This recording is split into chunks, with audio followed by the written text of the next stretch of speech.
maging sila. Very close yung dalawa. Kinikilig din ako sa kanilang dalawa. Oo.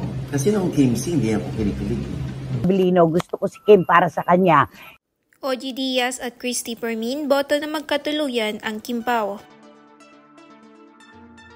Pumapayagpag ngayon ang tambalang Kim Pao sa buong Pinas dahil sa kanilang chemistry. Kaya kahit mga ibang sikat na artista ay napag-uusapan na rin sila.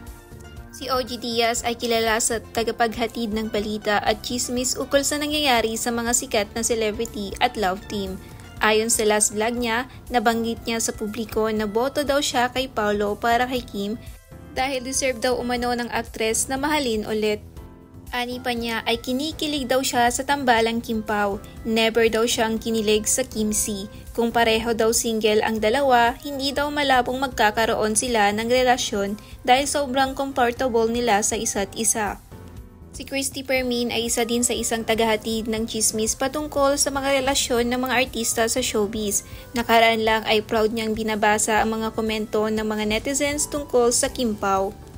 Anya nung huli ay bagay naman daw si Kim at Paolo dahil hindi naman daw nagkakalayo ng edad at halata naman daw na kinikilig sila sa isa't isa.